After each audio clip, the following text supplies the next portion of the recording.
చాలా 7 వాగ్దానాలు ఇచ్చాడు. ఆ 7 వాగ్దానాలన్నింటినీ కూడా నెరవేర్చుకోవడానికి మరి ఆ దేవుడు కొంత సమయాన్ని ఇచ్చాడు. అన్ని వాగ్దానాలు మనం చూస్తే నీవు ఆశీర్వదించబడదువు, నీవు దీవించబడదువు, నీ గర్భఫలము దీవించబడును, నీ గర్భఫలం ఆకాశంలోనే నక్షత్రాల వలె అవుతుంది, నీ గర్భఫలము సముద్రంలోని ఇసుక రేణువులలో అవుతుంది, నీవు దీవించేవాడిని నేను దీవిస్తాను, నువ్వు శపించేవాడిని నేను శపిస్తానని చెప్పేసి దేవుడు ఇలాగ అబ్రహాముకి చాలా ఆశీర్వాదాలు ఇచ్చాడు. అయితే ప్రతిలారా ఇచ్చిన ఆశీర్వాదాల్లో అన్ని ఆశీర్వాదాలు దేవుడు అనుగ్రహిస్తూ వచ్చాడు. అబ్రహాము దేవుడు పిలిచినప్పుడు తండ్రి ఇంటి నుండి నువ్వు బయటికి రావాలని చెప్పి దేవుడు చెప్పాడు. అబ్రహాము ఊరు పేరు తెలుసా? ఎవరైనా చెప్తారా? అయ్యగారు తప్ప. అమ్మా ఓకే, నీకు మంచి మార్కులు వచ్చింది, దేవుని స్తోత్రం. అబ్రహాం ఊరు పేరు ఏం పేరమ్మా? ఊరు. ఏం పేరండి? ఊరు అనేటువంటి ఆ మెసొపొతామియా అనేటువంటి ప్రాంతం నుంచి ఆయన మరి దేవుడు పిలుపొందుకొని దేవుడు ఎక్కడైతే దక్షిణ దేశంగా వెళ్ళమన్నాడో ఆ దేవుడు చెప్పినటువంటి చోటుకి ఆయన విధేయత కలిగిన వాడుగా ఉన్నాడు. దేవుని మాటకు ఆయన లక్ష్యమించిన వాడుగా ఉన్నాడు. అయితే అబ్రహాం బయలుదేరినప్పుడు అబ్రహాము భార్య అయినటువంటి శారా, తర్వాత తన అన్న కుమారుడైనటువంటి మరి లోతు, అదవుతుందండి, వీళ్ళ ముగ్గురే ప్రయాణమై వారు బయటికి రావడం జరిగింది. అప్పుడు అబ్రహాము దగ్గర ఏమీ లేదు. అబ్రహాము జీవితంలో ఆయన దేవుని మాట విని బయటికి వచ్చినప్పుడు అబ్రహాము ఎన్నో కష్టాలను ఎదుర్కొన్నాడు, ఎన్నో శోధనలు ఎదుర్కొన్నాడు, కరువును కూడా ఎదుర్కొన్నాడు. దేవుని స్తోత్రం కలుగును గాక. అర్థమవుతుందండి. అంటే కరువులో దేవుణ్ణి కలిగి ఉండటం అనేది గొప్పతనం. ఈరోజు చాలా మంది కష్టం వస్తే దేవుణ్ణి మర్చిపోతున్నారు, రోగం వస్తే దేవుణ్ణి మర్చిపోతున్నారు. ఏమండి, ఇంకా ఏవేవో సమస్యలు వస్తే మాకు ఏమి చేయట్లేదని దేవుడు విడిచిపెట్టే వాళ్ళు ఉన్నారు.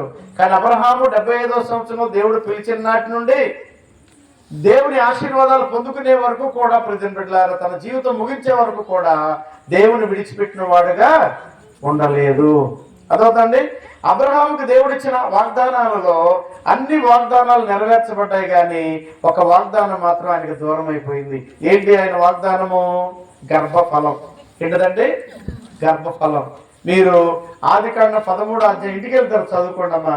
అబ్రహాము ఎంత ఆస్తిపరుడో అక్కడ మనం చూస్తే చాలా గొప్ప ఆస్తిని మరి పరివారిని దేవుడు అబ్రహాముకి అనుగ్రహించాడు.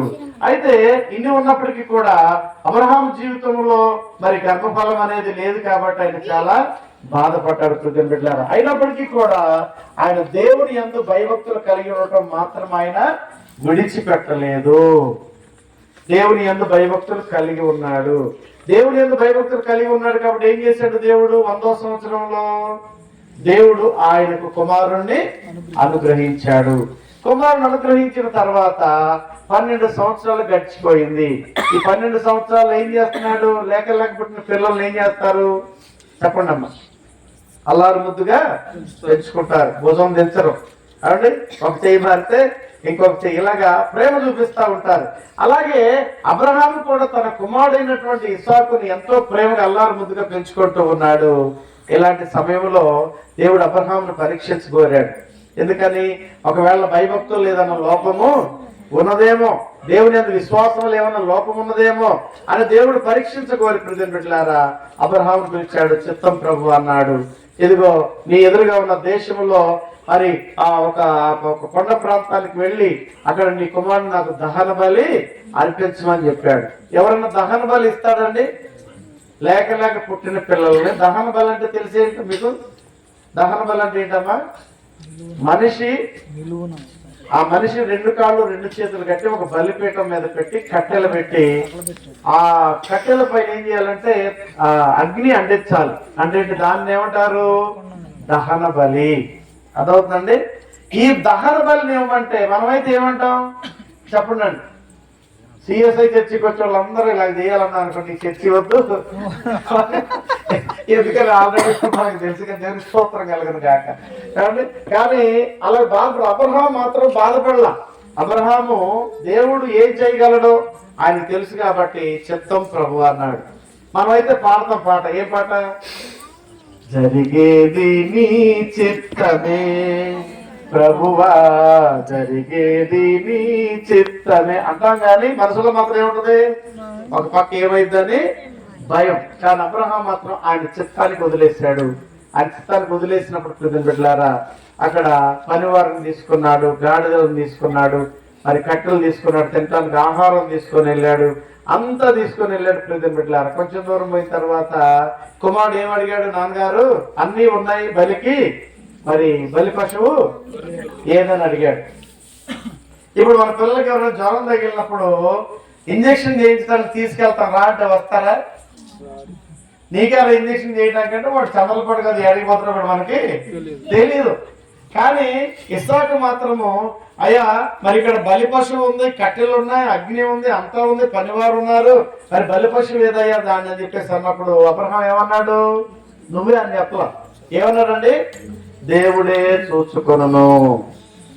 ఏమన్నాడండి? దేవుడే చూసుకొనును అన్నాడు. అంటే దేవుడు చూసే దేవుడు, విశ్వాసాన్ని గమనించేటువంటి దేవుడు, భక్తి భావాలను ఆయన చూసేటువంటి దేవుడు. కాబట్టి అబ్రహాము ప్రియమిత్రులారా, దేవుడు చెప్పినటువంటి మాట ప్రకారంగా ఆ మోరియా ప్రాంతంలోనికి వెళ్ళినప్పుడు ప్రియమిత్రులారా, ఆ ప్రాంతంలో ఉన్న కొండ ప్రాంతానికి ఇస్సాకును తీసుకెళ్లాడు. ఇస్సాకుని 2 చేతులు 2 కాళ్ళు కట్టాడు, బలిపీఠం మీద పెట్టాడు. ఇస్సాకు ఏమైనా మాట్లాడుతున్నాడా? ఇస్సాకు ఏమనుకున్నాడు? ఇక నేనే, మా తండ్రికి దేవుడు ఏదో బయలుపరిచాడు కాబట్టి నా తండ్రికి నేను ఎదురు చెప్పకూడదు.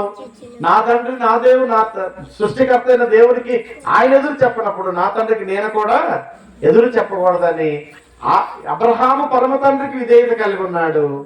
ఇస్సాకు తన కన్న తండ్రికి విధేయత కలిగి ఉన్నాడు. చూసారు, ఈరోజు మన పిల్లలు ఉంటారమ్మా?